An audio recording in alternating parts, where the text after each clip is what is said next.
I'm going. Hi, Tim. Hey, looks like we're starting. Okay. Welcome to School for A Course in Miracles.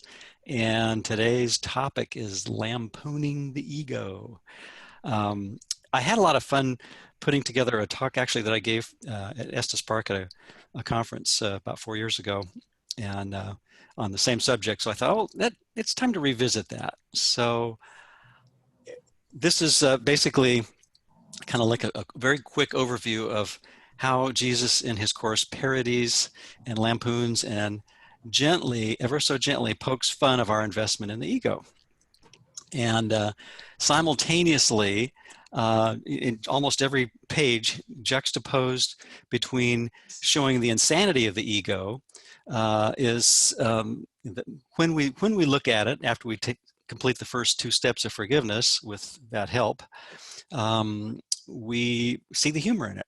But we need to look with the Holy Spirit in order to see the humor. So that's that's the gotcha, right? That's the criteria. But when we do that, even if it's just a brief moments here and there, the inner levity grows and the lightness, and we can learn to not take the ego quite so seriously. So one of my favorite quotes from Ken that probably my top 5 quotes of things that Ken has said, I just find really helpful, is he says that the ego isn't sinful or evil or wicked, it's just silly. And therefore it's completely forgivable. So, after practicing forgiveness for a while, seeing that all of our grievances aren't out there, first step of forgiveness, and bringing it back to our mind, and then again with Holy Spirit's help, looking at all the craziness, and seeing that again with Holy Spirit's help it didn't happen. Then these horrific, nightmarish things that seem really tragic become just silly. It's not evil, sinful, or wicked. It's just silly.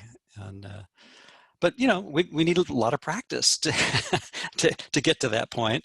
And yeah, I think it's important to deal with the stuff that comes up in our lives, but as a normal person would, but also cultivate the spirit of levity with the Holy Spirit's help by learning. I think sometimes in retrospect to look and see all the things that seem to trouble us a week, let's say 7 months ago. That'd be a big, interesting reference point this year. And maybe a year, decade, a few decades ago, and some of the things that used to be, especially if you look back at your childhood or adolescence, and think of the things that used to be really challenging, and it's like, where are they now? It's like, I lived through that. It wasn't such a big deal. So if we can, cultivate that sense of humor, but it's really not anything that we really cultivate in the sense that it's not like we have to build it or do it or make it. We just allow Holy Spirit to undo the nightmare, and then what's left is the humor. So, again, Ken's comment, the ego isn't sinful or evil or wicked, it's just silly. I made a little note to myself, and it's completely forgivable. So that's the whole point, is we need to forgive it. So the Holy Spirit reminds us that we have to look at the ego with our inner kindness teacher in order to dispel its seeming hold on our minds. And it's all about the decision maker in our minds. In a study group this week, Bruce Brickman said, I've been replacing the word you with your decision maker when he's reading the course. And I was thinking, that's pretty cool. Because Jesus is always and only talking to our minds, and specifically he's talking to the decision maker in our minds. And that's the point. The little blue dot or green dot, depending on which color du jour, in our minds that we're using as a symbol, then becomes the place where we can, with that help, look at the nightmarish, crazy stuff that the ego dishes out daily, and incredibly diverse ways for our enthrallment, and just see that it didn't happen. It's unfounded unconscious guilt projected out on a massive scale that we can't even imagine. So throughout A Course in Miracles, Jesus pokes ever so gentle fun at our ever so silly investment in a non-existent identity.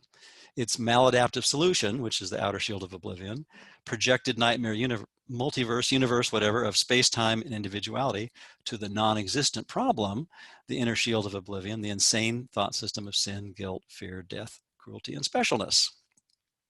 So I'm just going to go through a few of these examples. But first, there's a Ken Wapnick audio that I really like that's called Taking the Ego Lightly, Protecting Our Projections. Has anybody heard that one? Tim's nodding. Maybe a few others have. Anyway, in this audio, Ken does something that he doesn't usually do. He kind of adopts a little whimsical voice when he's reading this, and so I'm going to try to copy that a little bit. I quoted this from his audio. He says, "There's a little man, very sweet, very gentle, and he keeps tapping us and saying, 'Come listen to me. This is not what you think. Let me tell you a very funny story.' We don't want to hear a funny story. He says, 'You got to hear this. It's really cute. It's sweet. It's funny. It will make you laugh.' And then we respond, 'I'm not letting go of my anger, my grievance, my pain, my suffering, my memories of, or my specialness.' He waits and waits and waits. He's always smiling sweetly, gently, tenderly, kindly. And that's what forgiveness means.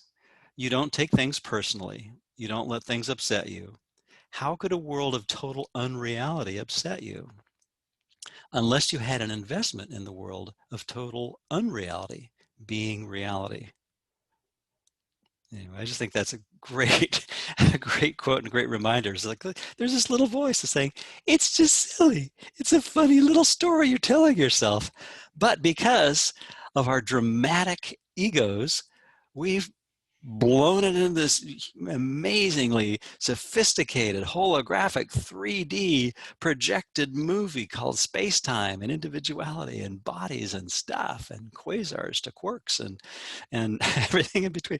And it seems really real. And from where we think we're at, it does seem pretty real. And we, obviously it'd be silly for us to not do the things in the world that make us feel more peaceful, at least according to the magic approaches we take with it.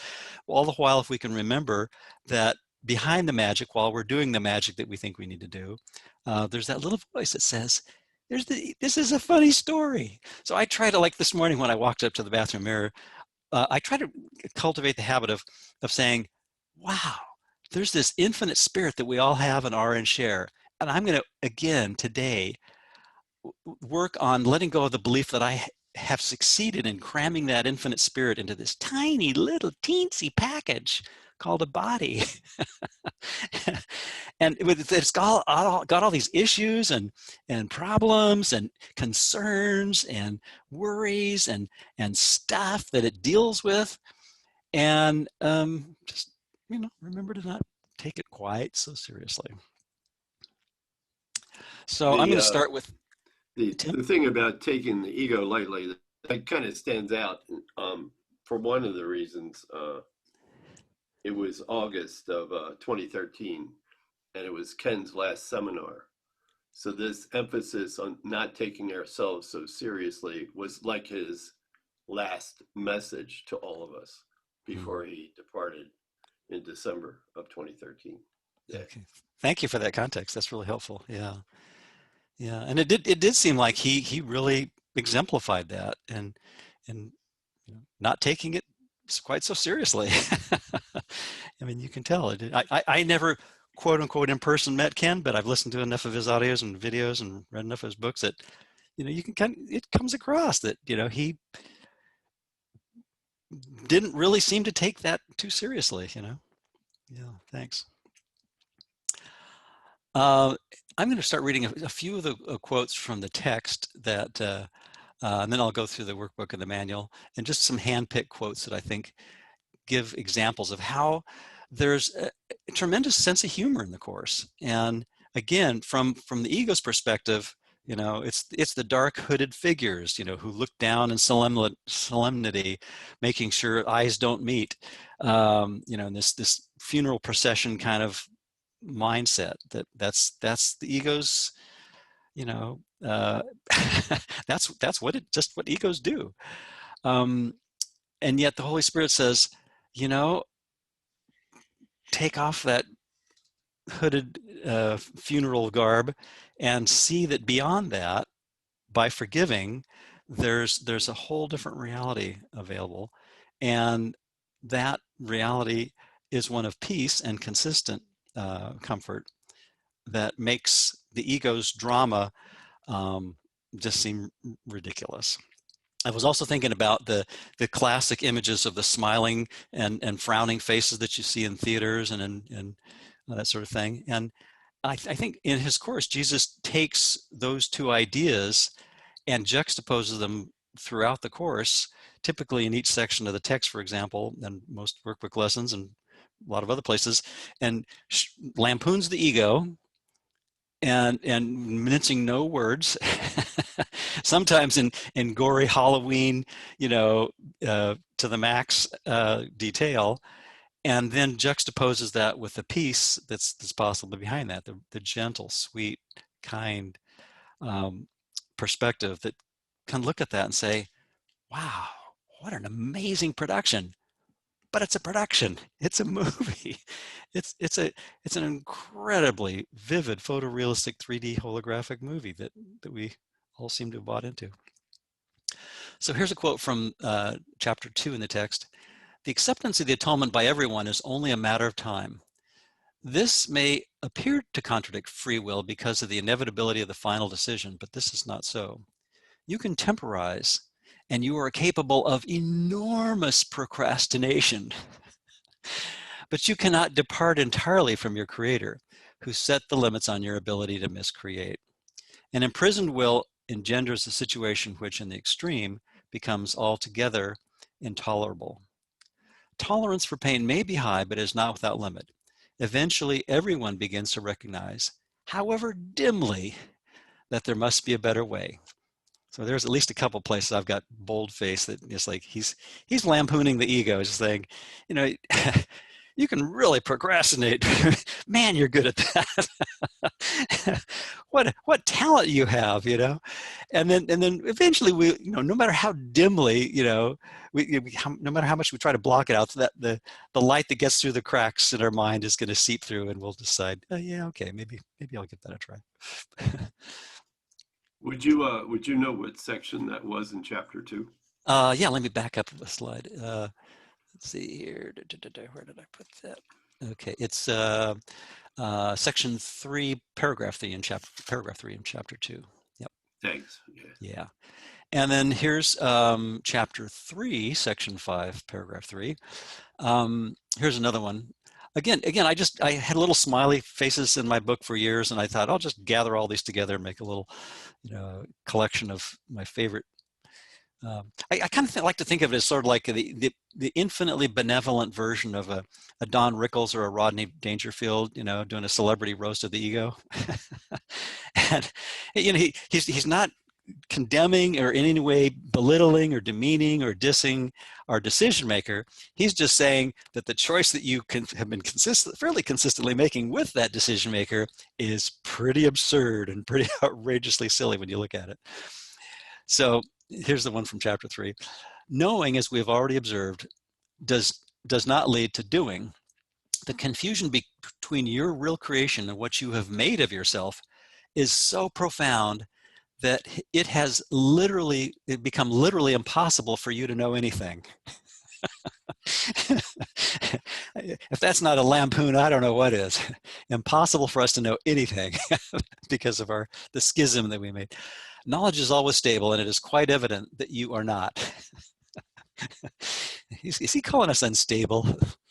Wow. Okay. Nevertheless, you are perfectly stable as God created you. In this sense, when your behavior is unstable, you are disagreeing with God's idea of your creation. You can do this if you choose, but you would hardly want to if you were in your right mind. Another hint that we're not in our right mind. A good part of the time in ego land. I was just imagining when Helen's taking this stuff down, I don't know what kind of sense of humor Helen had. I know she took certain things very seriously, but in Mm-hmm. terms of, like having Jesus in her face telling her she's unstable in chapter 3 could be considered personally insulting. Could be, could be. Of course, there has to be a person to insult in order for personal insults to happen, right? To take hold. Yeah, and I think that's another point he makes frequently. Here's another one from chapter 3. This is in section 6, paragraph 3. This is another one of my favorite ones. The first sentence, just for starters, you have no idea. I could stop right there, but there's more to the sentence, so I'll start it again. You have no idea of the tremendous release and deep peace that comes from meeting yourself and your brothers, totally without judgment. When you recognize what you are and what your brothers are, you will realize that judging them in any way is without meaning. In fact, their meaning is lost to you precisely because you are judging them. All uncertainty comes from the belief that you are under the coercion of judgment. You do not need judgment to organize your life, and you certainly do not need it to organize yourself. In the presence of knowledge, all judgment is automatically suspended, and this is the process that enables recognition to replace perception. Okay, here's another one from chapter 3. Another favorite quote. I picked a bunch of my faves. This is section 6, paragraph 5, the first 9 sentences. When you feel tired, it is because you have judged yourself as capable of being tired. When you laugh at someone, it is because you have judged him as unworthy. When you laugh at yourself, you must laugh at others, if only because you cannot tolerate the idea of being more unworthy than they are. All this makes you feel tired because it is essentially disheartening. You are not really capable of being tired, but you are very capable of wearying yourself. The strain of constant judgment is virtually intolerable. And here's the clincher, where if we were still invested in the ego at this point, this should weaken our white-knuckled grip on it at least a little bit more. It is curious that an ability, I can kind of imagine him saying, it is curious that an ability so debilitating would be so deeply cherished. Yet, if you wish to be the author of reality, you will insist on holding on to judgment. You will also regard judgment with fear, believing that it will someday be used against you. So there's the sword of Damocles, knowing that every little mental condemnation, whether it's verbalized or not, is kind of waiting there for the Monty Python foot to come crashing down at some later date, right? So, okay. One more from chapter 3, section 6, paragraph 5. The kingdom is the result of premises, just as this world is. You may have carried the ego's reasoning, just that phrase, ego's reasoning is an oxymoron. I think he's lampooning it right there, to its logical conclusion, which is total confusion about everything. Well, if that doesn't give us I mean, the whole course really is actually a parody on the ego if you think about it, but some of these phrases just really stand out for me. The ego's reasoning, there's no quotes around me, but I'm adding the air quotes, to its logical conclusion, which is total confusion about everything. If you really saw this result, you could not want it. The only reason you could possibly want any part of it is because you do not see the whole of it. And there's our little myopic vision, and we think that we can confine the damage of the ego mind to just a little part of a dream, but it permeates the whole thing. But fortunately, the whole dream gets undone as we forgive. But we don't see the big picture, do we? Here's one from chapter 8, section 4, paragraph 6. Nothing God created can oppose your decision, as nothing God created can oppose his will. God gave your will its power, which I can only acknowledge in honor of his. And here is sort of like he's just kind of sitting back, Maytag repairman style, and saying, if you want to be like me, I will help you, knowing that we are alike. If you want to be different, I will wait until you change your mind. Dun, dun, dun, dun, dun, dun, dun, dun. I've got all of eternity. Infinite patience for immediate results, right? And then he says, I can teach you, but only you can choose to listen to my teaching. How else can it be if God's kingdom is freedom? Freedom cannot be learned by tyranny of any kind. And of course, the tyranny is choosing the ego in the first place, and then all the incessant stream of condemnations and judgments and misgivings and issues that we make big deals out of and inflate the drama of. Freedom cannot be learned by tyranny of any kind, and the perfect equality of all God's sons cannot be recognized through the dominion of one mind over another. God's sons are equal in will, all being the will of their Father. This is the only lesson I came to teach. There's just one will, and we all share it with a capital W, and all those little wills are just part of the nightmare that we bought into that's just silly. Not evil, sinful, or wicked, just silly. Any comments or questions so far? Okay. Are you going to give us a chance to share our own funny places that we think are funny in the course? Or sure. Do you have one right now? There are a few, but one that occurs to me is this one here in lesson 163. It just says, the idea of death, the death of God, is so preposterous that even the insane have difficulty in believing it, but they sure give it a good try. That's a great one. I added that part, but just the way it's worded sounds like I kind of figured you did. That's a really good one, isn't it? Thanks, right. Dave. Well, yeah. Keep going. You've got more. One more. Oh, sure. Go for it. It says, for it implies that God was once alive and somehow perished, killed apparently by those who did not want him to survive. I always thought that was so funny. What a coup. What a feat. Yeah, that's right. Man, we think we pulled it off. That's right. Whoa. That's right. Really, that's a great one. That's really an excellent one. I don't think that's on my list, so thank you for adding that one. Sure. Okay. Here's another one from chapter 8, section 8, paragraph 8, sentences 1 through 8. How's that for a bunch of eights? You might well ask how the voice of something that does not exist can be so insistent. Put that in your supercomputer and process it. Huh? Have you thought about this distorting power of something you want, even if it is not real? There are many instances of how what you want distorts perception. No one can doubt the ego's skill in building up false cases, nor can anyone doubt your willingness to listen until you choose not to accept anything except truth. When you lay the ego aside, it will be gone. The Holy Spirit's voice is as loud as your willingness to listen. It cannot be louder without violating your freedom of choice, which the Holy Spirit seeks to restore, never to undermine. And the metaphor I like is the ego's got a ticker tape of its blather that's going across the screen of our mind on the mind's dashboard 24/7. And it's got all these judgments and condemnations and grievances and, be afraid, be very afraid, get upset about this, fly off the handle about that, all these commands and demands of things to do to make the dream, attempt to make the dream work.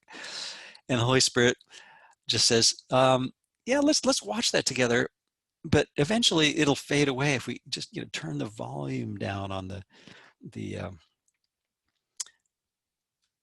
audio. So, okay, here's from chapter 10. You are not free to give up freedom, but only to deny it. You cannot do what God did not intend, because what he did not intend does not happen. Your gods do not bring chaos. You are endowing them with chaos and accepting it of them. All this has never been. Nothing but the laws of God has ever been, and nothing but his will ever be. You are created through his laws and by his will, and the manner of your creation established you a creator. And then here's the line I've got highlighted. What you have made is so unworthy of you that you could hardly want it if you were willing to see it as it is. And then he goes on, you will see nothing at all, and your vision will automatically look beyond it to what is in you and all around you. Reality cannot break through the obstructions you interpose, but it will envelop you completely when you let them go.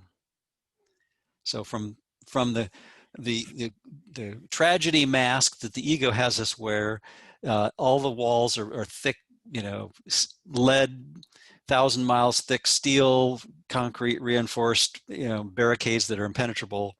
When we put on Holy Spirit's comedy mask, after we do the first 2 steps of forgiveness, and we see that it was the unfounded unconscious guilt, then we look back on all the things that were big deals in those moments, and feather drops to the cloud. There's nothing to hold us back. Yeah.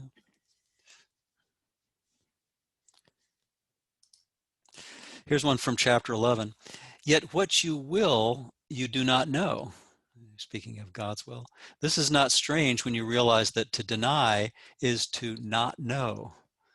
And, and so if the ego's game is denial of truth, then we're telling ourselves, I don't want to know. That's like alone should be enough to make us question the veracity and the sanity of that thought system. God's will is that you are his son. By denying this, you deny your own will, and therefore do not know what it is. You must ask what God's will is in everything, because it is yours. You do not know what it is, but the Holy Spirit remembers it for you. And here's what I've got highlighted. Ask him, therefore, what God's will is for you, and he will tell you yours. It cannot be too often repeated that you do not know it. But boy, do we think we do sometimes, huh? And we usually think it involves fixing or changing something in the world, or if we get past the outer shield of oblivion, then it's like, oh well, I'll somehow change my personality on my own, or rearrange my ego mind in order to make it functional instead of dysfunctional. Some crazy strategy like that.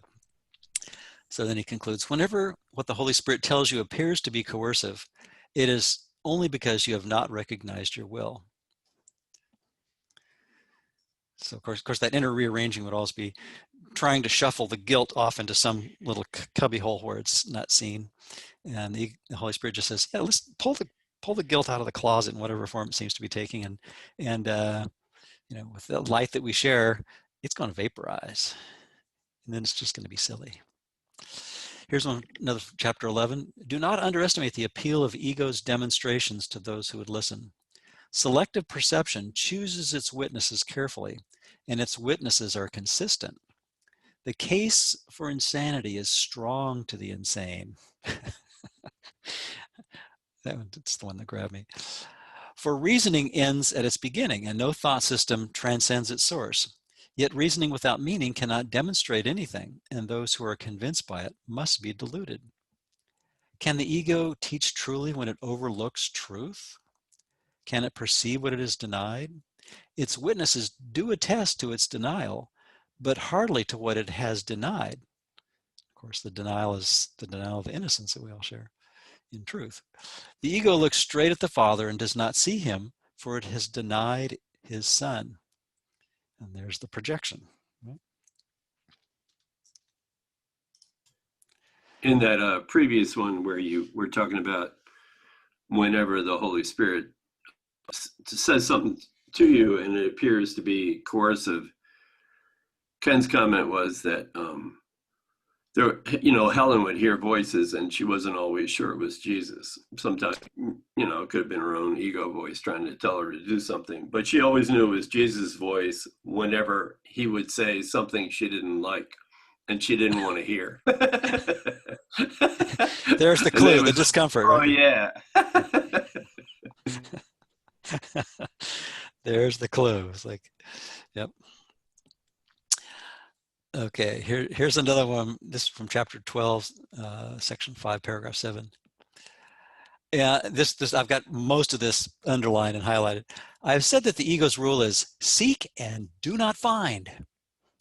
Translated into curricular terms, this means try to learn, but do not succeed. What? How silly is that?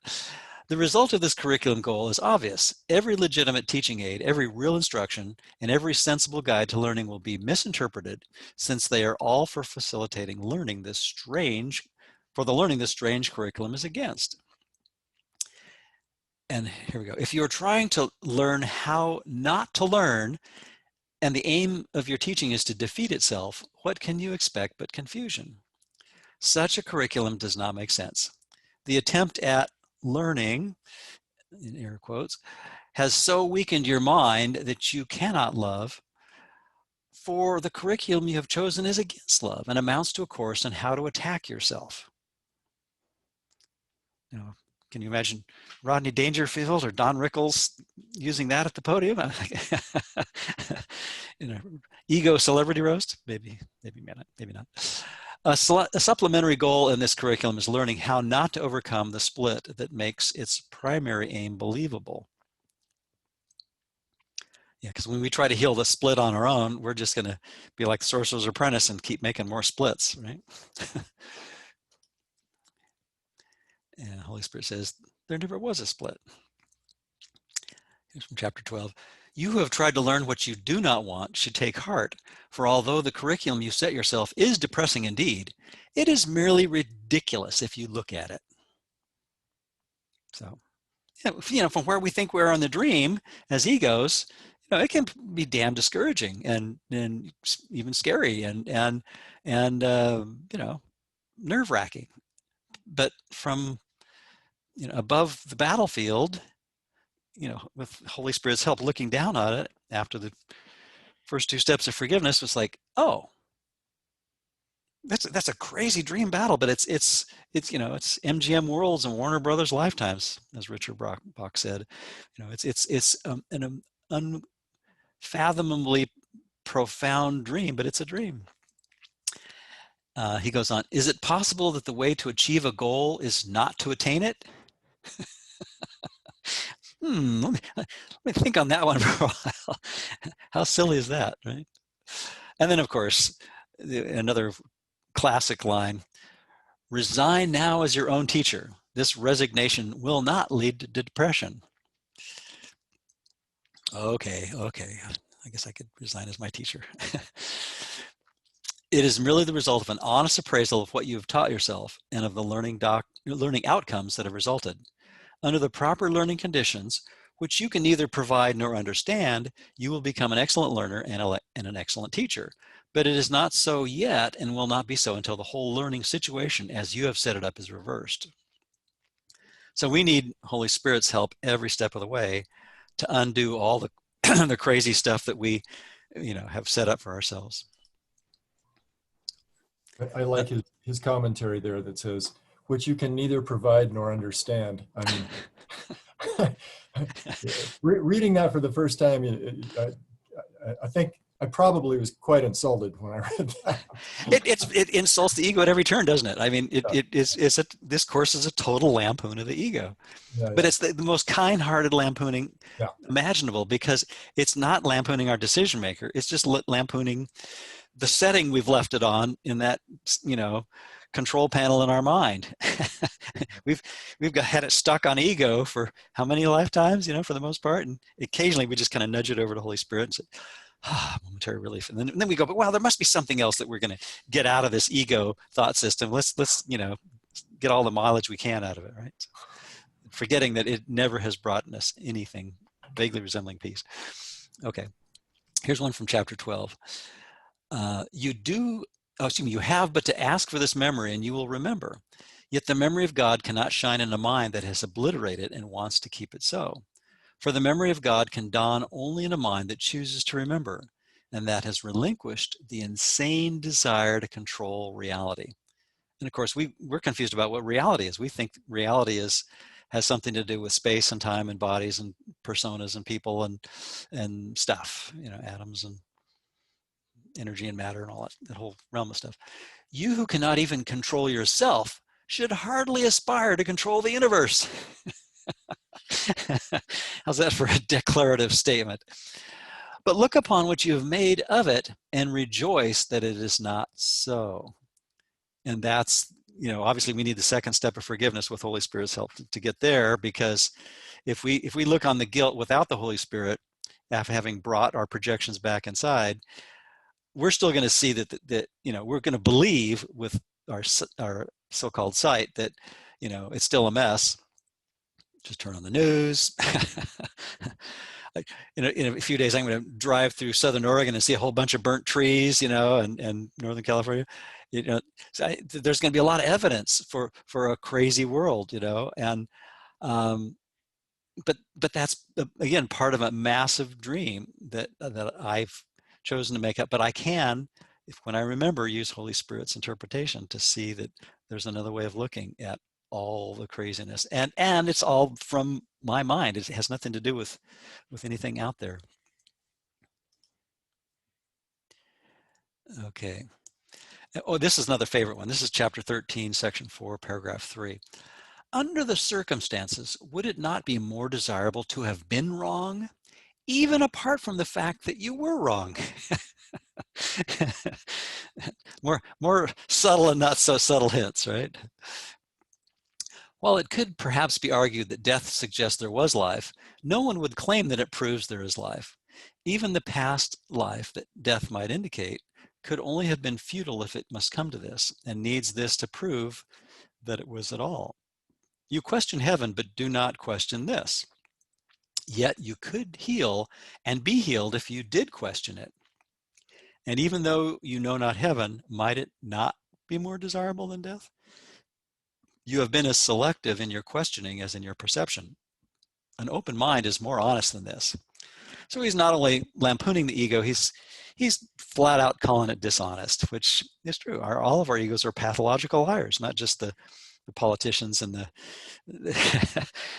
our selected figures to use our daily blame thrower on as we fire it up and spread the blame out there. Right? Again, from chapter 13, section 5, paragraph 3. It is through these strange and shadowy figures that the insane relate to their insane world. For they see only those who remind them of these images, and it is to them that they relate. Thus do they communicate with those who are not there. We're all having a, psychotic, schizophrenic, hallucinatory experience of thinking that our dream is populated with all these other figures, and we're one of them. Okay, thus they do communicate with those who are not there, and it is they who answer them. And no one hears their answer save him who called upon them, and he alone believes he answered them. And here's another place other than the introduction of chapter 21 where it says, projection makes perception, and you cannot see beyond it. Again and again you have attacked your brother because you saw in him a shadow figure in your private world. And every time I see the word private now, I kind of use a military metaphor and think of the ego as a private thought in a secret dream. But the Holy Spirit asks us to go from private to general by generalizing, right? So then we outrank the silliness of the ego's secret, private, silly stuff. Okay, but then of course there's no rank or hierarchy and no order of difficulty. But anyway, so the analogy falls apart pretty quickly. But I like the general private thing, just as a reminder to generalize. Okay. Projection makes perception, and you cannot see beyond it. Again and again, you have attacked your brother because you saw in him a shadow figure in your private world. And thus it is you must attack yourself first, for what you attack is not in others. Its only reality is in your own mind, and by attacking others, you are literally attacking what is not there. That's pretty silly. But boy, what arsenals do we amass and armies in our mind that we marshal to the defense of our imagined slights and the slings and arrows of outrageous fortune, as Shakespeare would say. One of the funniest YouTube videos I've ever seen is when they show a little kitten walking up in front of a mirror, and he thinks there's another kitten in there, and his back goes up in the air, and he's doing cartwheels, and he's and then he walks away, and he's sure that that thing's still in there, so he walks up again, and sure it is, and he's like, it is, and you know, it's such a takeoff on what we do that we just see ourselves out there, and then we react like there's something out there.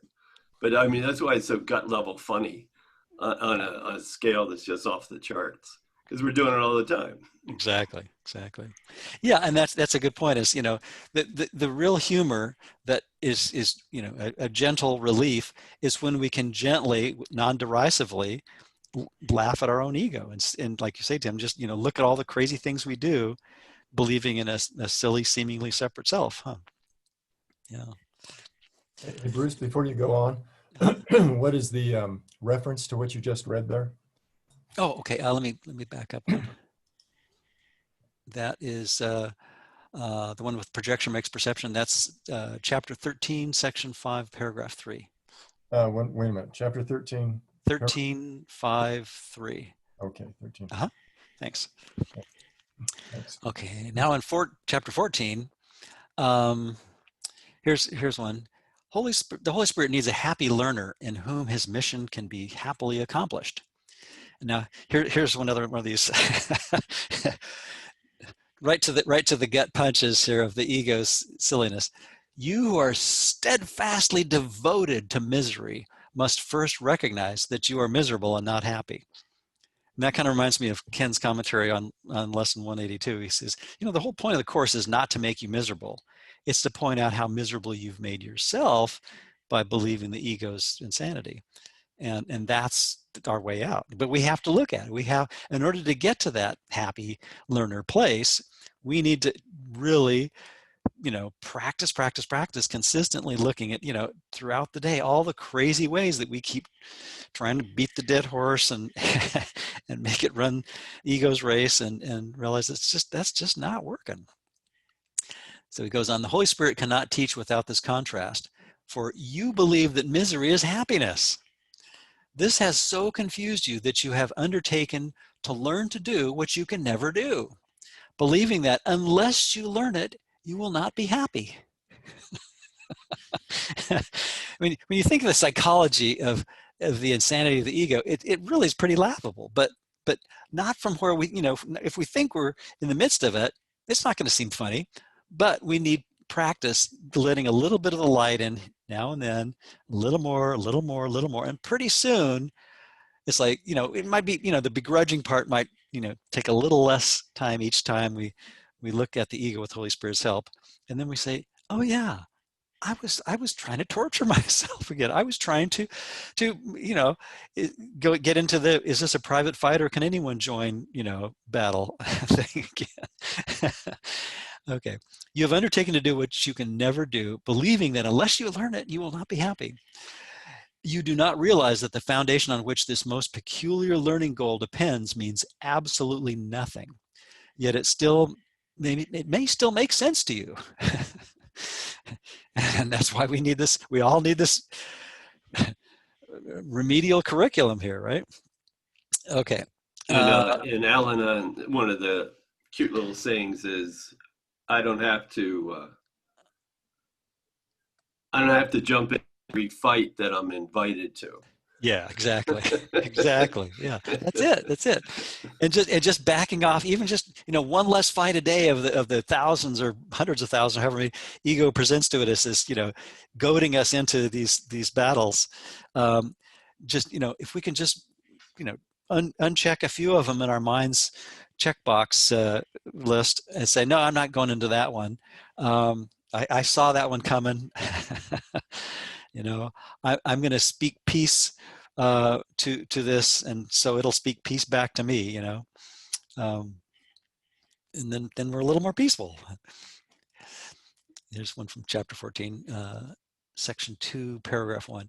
Have faith in nothing, and you will find the quote treasure unquote that you seek. Yet you will add another burden to your already burdened mind. You will believe that nothing is of value and will value it. A little piece of glass, a speck of dust, a body or a war are one to you. No order difficulty of miracles or illusions. For if you value one thing made of nothing, you have believed that nothing can be precious, says Gollum or Smeagol, and that you can learn how to make the untrue true.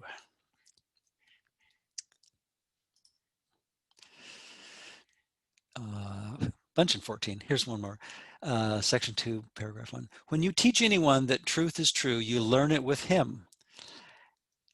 And so you learn that what seemed hardest was the easiest. Learn to be a happy learner. You will never learn how to make nothing everything. Well, that's the strategy of the ego, is to take nothing and try to keep inflating it and conflating it into everything. Never going to work. Yet see that this has been your goal and recognize how foolish it has been. Be glad it is undone, for when you look at it in simple honesty, it is undone. I said before, be content with nothing, for you have believed that nothing could content you. It is not so. Yeah, we're not going to truly be at peace until we return to the everything that Holy Spirit is offering us. Now we're in chapter 16, section 2, paragraph 8. Do not interpret against God's love, for you have many witnesses that speak of it so clearly that only the blind and deaf could fail to see and hear them. I think he's calling us blind and deaf here. You do any nods on that one? Okay. This year, determine not to deny what has been given you by God. Awake and share it, for that is the only reason he has called to you. His voice has spoken clearly, and yet you have so little faith in what you heard because you have preferred to place still greater faith in the disaster you have made. Damn it, I made this disaster and I'm going to stick by it. I mean, that's what he's asking us to look at. Say, you can drop this anytime you want, but, do we keep wanting to, perpetuate the disaster we made? Okay. Today, let us resolve together to accept the joyful tidings that disaster is not real and that reality is not disaster. Reality is safe and sure and wholly kind to everyone and everything. I underlined that because I like that, because reality is wholly, W-H-O-L-L-Y, kind to everyone and everything. That's not silly. That's cool. There is no greater love than to accept this and to be glad. For love asks only that you be happy, and it will give you everything that makes for happiness. Chapter 18, section 2, paragraph 8. Another one talking about dreams. Let not the dream take hold to close your eyes. It is not strange that dreams can make a world that is unreal. It is the wish to make them that is incredible.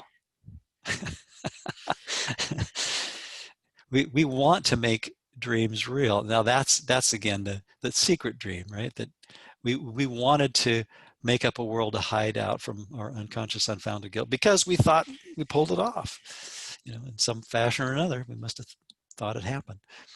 Your relationship with your brother has now become one in which the wish has been removed because its purpose has been changed from one of dreams to one of truth. You are not sure of this because you think it may be that this is the dream. You are so used to choosing among dreams that you do not see that you have made at last the choice between the truth and all illusions. I like that metaphor. I always kind of think of the Holy Spirit's one choice, the one remaining freedom in this world is choosing Holy Spirit's curriculum of forgiveness and kindness and inclusion and all those great things. And that's like, just a single choice for that thought system. And the ego on the horizontal plane of the wheel of misfortune is continually spinning around and flipping around these,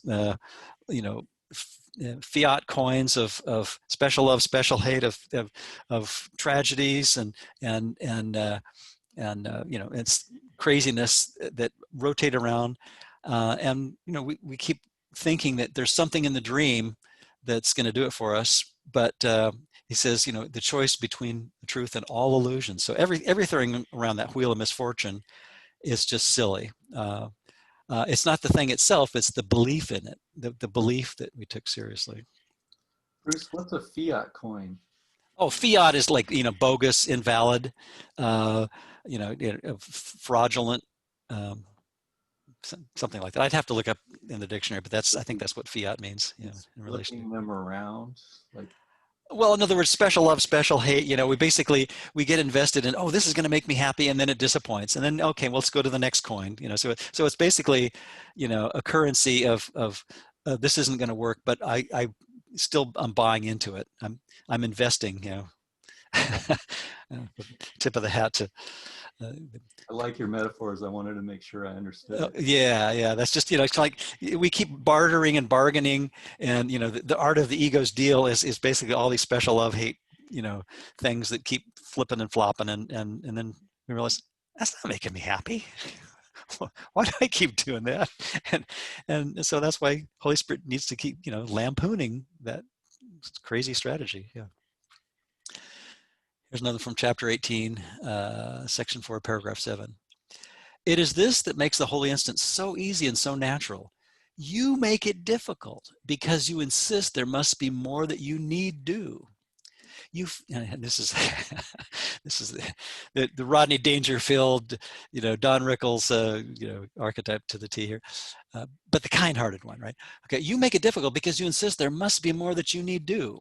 You find it difficult to accept the idea that you need give so little to receive so much, and it is very hard for you to realize it is not personally insulting that your contribution and the Holy Spirit's are so extremely disproportionate. That's actually really, really helpful, because it means I don't have to do quite so much. In fact, zero zip nada. Okay. You are still convinced that your understanding is a powerful contribution to the truth and makes it what it is. That's another favorite one. But we forget that over and over every day. We have to keep reminding ourselves, I don't need to, I don't need to be the Don Quixote on, tilting the windmills of the world and righting the wrongs and fighting the fights of the planet's dream that I made up. I mean, sure, do the things in the world and the magic that I think is going to help, but try to invest a little bit less identity in it every day. Just try to, if I can just remember to invest a little bit of the who and allow Holy Spirit's investment of the what I am to replace that, then eventually, there's more peace there. Yet we have emphasized that you need to understand nothing. That's a pretty decent prerequisite, right? Prerequisite, nothing. You need to understand nothing. Now that's a university we can graduate summa cum laude and with Holy Spirit's help, right?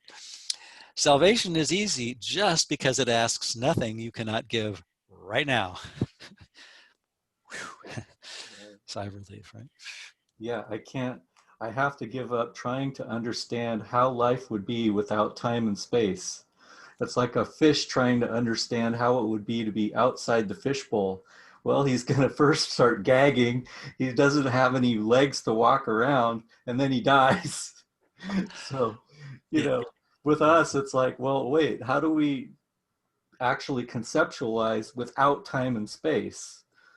But that's exactly what nothing unreal exists means, is nothing that has time or space to do with it. The only way we would measure time is because we think we're matter, and matter eventually is destroyed.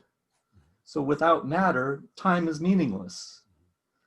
So therefore, but trying to understand that from our perspective, where we're in this fishbowl, is, why bother? Just go for the real world. That's all the course is asking us to do. Go for the real world, and just stop trying to understand what life without time and space would be like. Yeah, that's beyond our pay grade and above the top of the ladder. And all we really need to do is just kind of notice all the grievances, all the issues, all the upsets, and bring them to the Holy Spirit in our mind, moment by moment by moment. Say, hey, let's look at this together, because if I look at it by myself, I'm going to mess it up. He's been telling us. Yeah, go ahead. How would life be without me? Yeah, yeah, and I think we're even given hints at that because the shared interest and the relationships that we experience. I mean, I feel it just in this conversation right now with all of you that we're basically, as we resonate with the truth, we're reinforcing our real identity, the what we are, the one self that is our real being.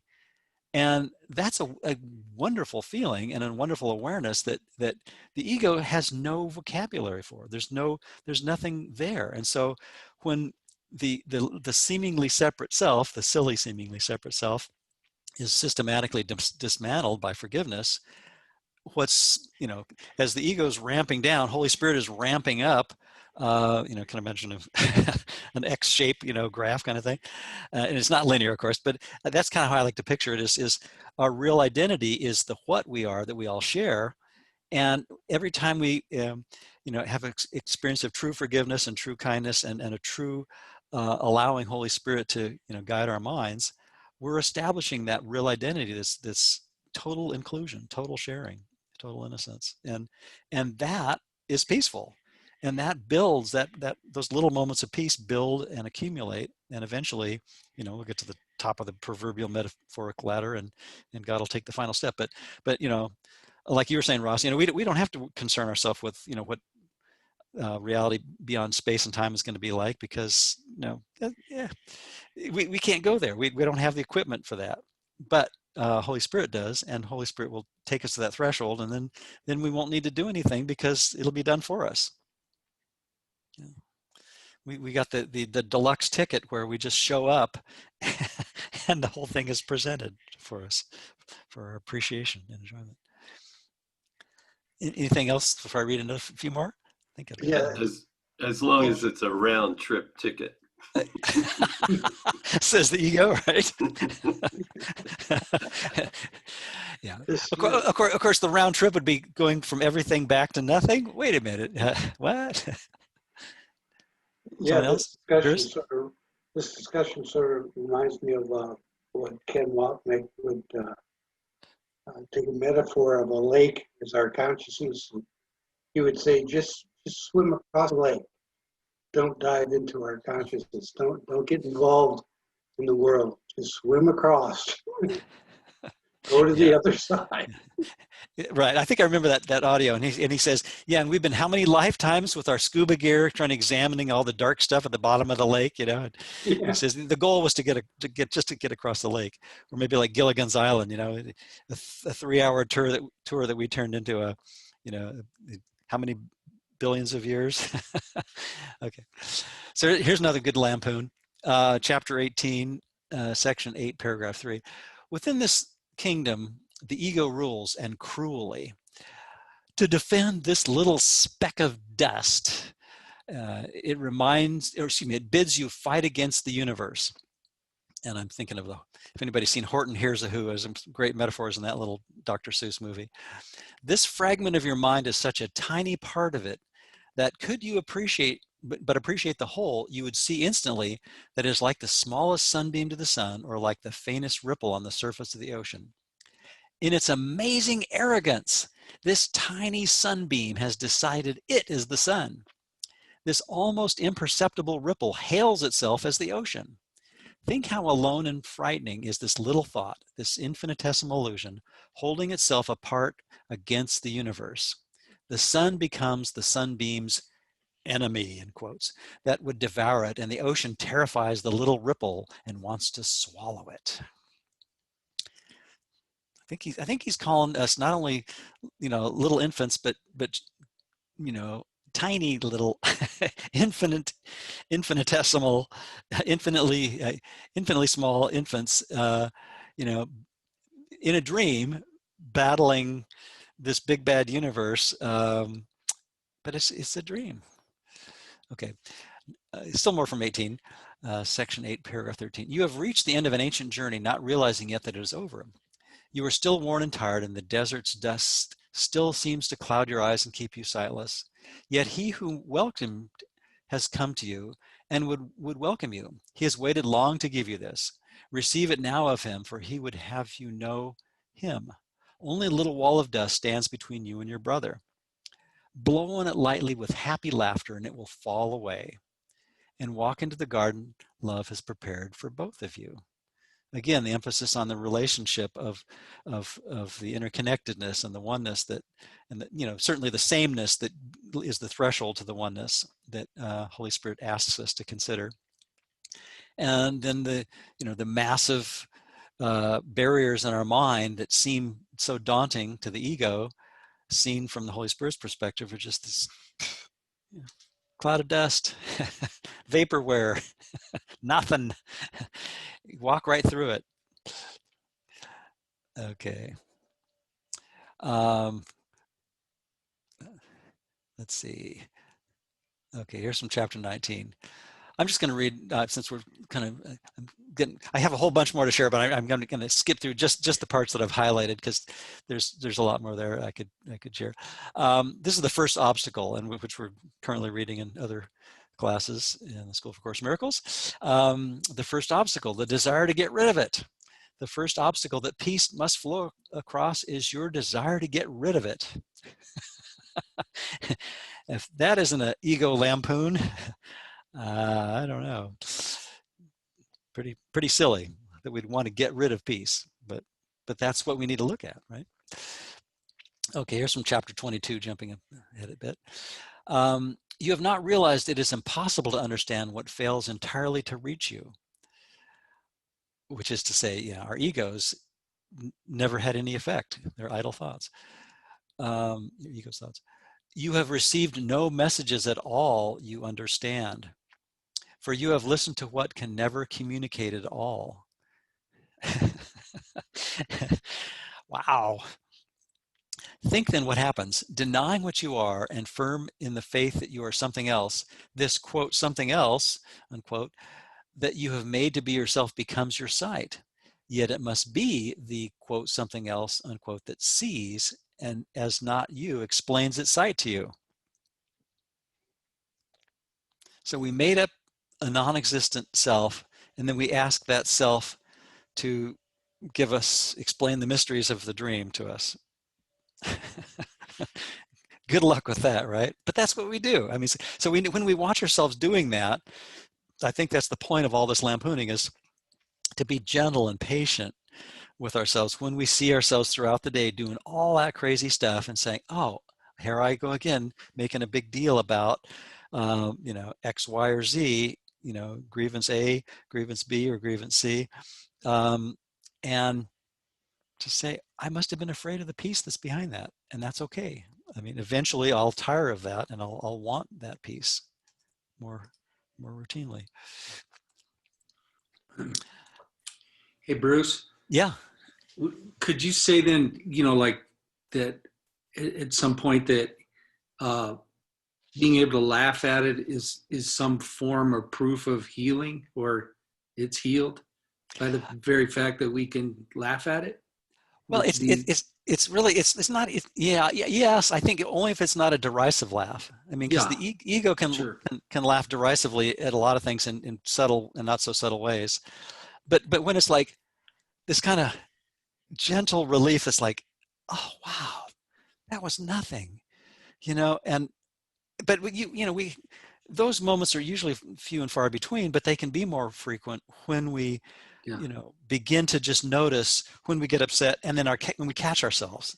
And if we can catch ourselves more frequently and say, oh, Jesus was right, that was a pretty doggone silly approach to trying to be peaceful, you know, and the thousands of forms those take in a given month, or let alone hour. Sometimes, yeah. Two of the most horrendous things that I've heard of in terms of people having in situations that are just off the charts awful, and have wrote about it and how they somehow managed to transcend it. Teilhard, World War I, he's a medic. He's going out into the trenches and he's bringing back all these bodies. And he writes about, he's still, I mean, you know, it'd be interesting to see how he invited that process, but he's able to see the beauty of the oneness of everything beyond all those dead bodies that he was bringing back. Mm-hmm. Viktor Frankl in the concentration camp, like one of the worst things that you could possibly imagine. And he's separated from his wife, and he doesn't even know whether she's alive. Mm-hmm. She's in another camp or something. Right. And so, and she's passed away, but he's still having this incredible experience of oneness with his wife in spite of being stuck in this concentration camp. Yeah. So, I mean, it just, there seems to be a stage in the real world, or having the Holy Instant, where we laugh at our silliness. But that opens us up to, at that point, this incredible, expansive awareness of what is there. Like Desjardins, like being able to see the beauty of oneness in spite of all this horrible stuff. Mm-hmm. Seems like it's that being able to smile at ourselves is a stage through to get to that expansive kind of off the charts feeling, like Sister Therese had, and John of the Cross, and et cetera, et cetera. Yeah, yeah. Yeah, so it just seems like in the forgiveness curriculum is really, crucial to that, because until we, get Holy Spirit's full curriculum to not take the dream we made seriously, we're going to continue to suffer in one way or another. Yeah, good point. Yeah, and the idea is not to hasten it and just to artificially laugh and smile and say, oh, this is all a dream. And I think that's the standard, it's kind of a variation on the Blissnany approach, but it's not about that at all. It's basically just an honest appraisal of the ego's thought system, and a recognition that it has never worked, it never will, and from that perspective, it's just off the charts, whacked out, silly crazy. And it's only from practicing that enough times that we begin to get more frequent glimpses that we can actually afford to just have a little, sometimes it's not appropriate to smile outwardly, but an inward smile, when we recognize this, like, wow, how much effort we've made to making this incredibly sophisticated dream a big deal. Like Shakespeare said, much ado about nothing. Yeah. Let's see. I still got a few more minutes, right? A few more minutes. Okay. I haven't even got to the manual or the workbook, but there's so many of that's okay. Maybe I could do a part 2 some point. You would maintain and think it true that you do not believe these senseless laws nor act upon them. And when you look at what they say, they cannot be believed. Brother, you do believe them, for how else could you perceive the form they take with content such as this? And that's the one where it talks about the rosy lips on a skeleton, which is, it's just silly. It's just the crazy stuff that we do in our minds to make the ego real and believe that it's somehow going to do something for us that we want. And then, of course, here's the classic one, chapter 27, paragraph 8, section 6. Let us return the dream he gave away into the dreamer, who perceives the dream as separate from himself and done to him. We're at the mercy of the world instead of being merciful to it.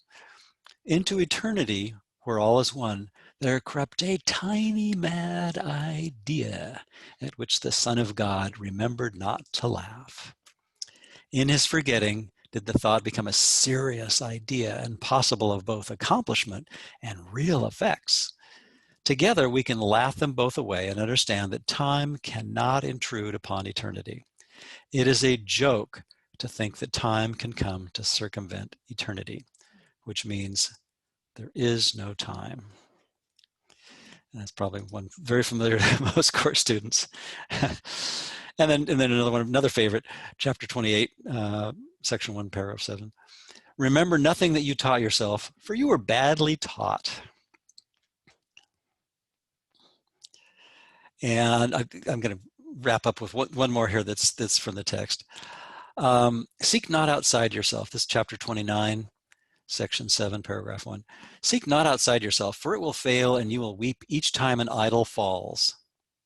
Heaven cannot be found where it is not, and there can be no peace excepting there. It can't be found in the ego thought system, right? It's got to be in, through the Holy Spirit's thought system to get to it. Each idol that you worship when God calls will never answer in his place. There is no other answer you can substitute and find the happiness his answer brings. Seek not outside yourself. Except the first time he said it wasn't enough. More ego lampooning. For all your pain comes simply from a futile search for what you want, insisting where it must be found. What if it is not there? Do you prefer that you be right or happy? Well, as egos, we prefer to be right. So, and I think I got time for one more. Okay.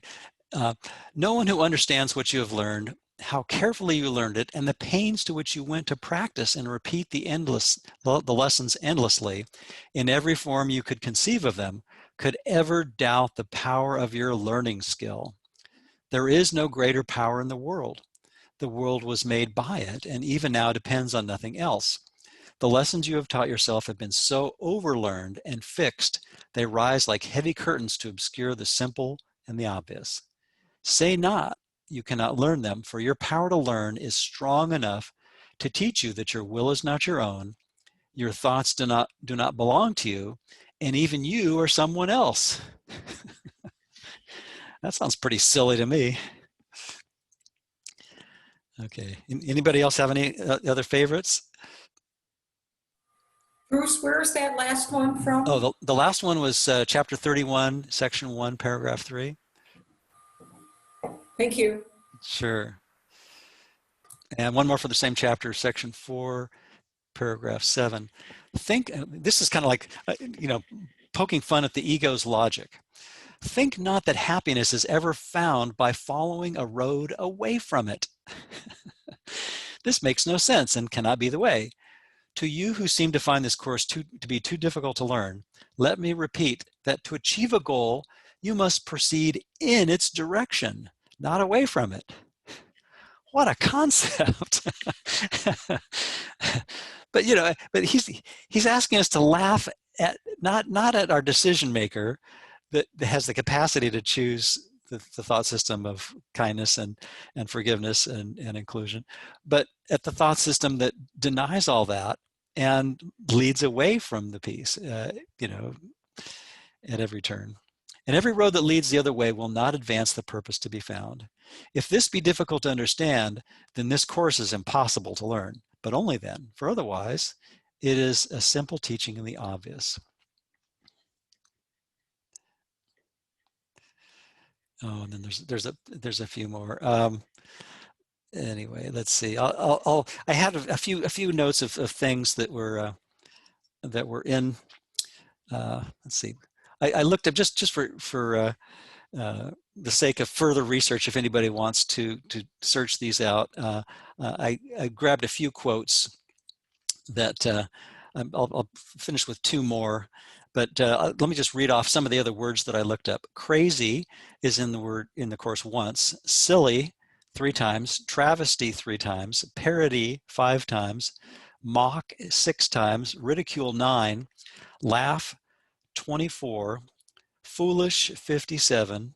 And child 69 times. So there's a whole lot of craziness there. I was reminded as I was putting these together. I heard a talk some years ago by a fellow named Neil Douglas Klotz, who was an Aramaic scholar who studied the original language the Bible is written in, and he said that the word that was translated as evil in like the King James Bible from the Aramaic was really actually meant unripe. And I thought, wow, how insightful is that? Because you don't condemn a piece of fruit for not being ripe, and you don't scold a child for not knowing advanced quantum physics or calculus or things that you wouldn't expect an infant to know. So why would we condemn ourselves for being at the bottom rungs of the ladder of atonement? We need to be really patient and forgiving and gentle with ourselves and everyone, right? Of course, telling somebody they're ripe could be pretty tempting too. Yeah. It depends on the context, right? Yeah. Ripe in terms of like fruit, that was the metaphor, right? Okay. Let's see. Okay. Last two quotes here. The ego can and does allow you to regard yourself as supercilious, unbelieving, quote, lighthearted, distant, emotionally shallow, callous, uninvolved, or even desperate, but not really afraid. Minimizing fear, but not its undoing, is the ego's constant effort. And it is indeed a skill at which it is very ingenious. How can it preach separation without upholding it through fear? And would you listen to it if you recognize this is what it is doing? All this crazy, silly stuff that the ego does, because we've trained ourselves with our powerful mind to be mindless, which we can undo with Holy Spirit's help. A lot of it just is part of the oblivion process, right? So anyway, and then I'll conclude with this one.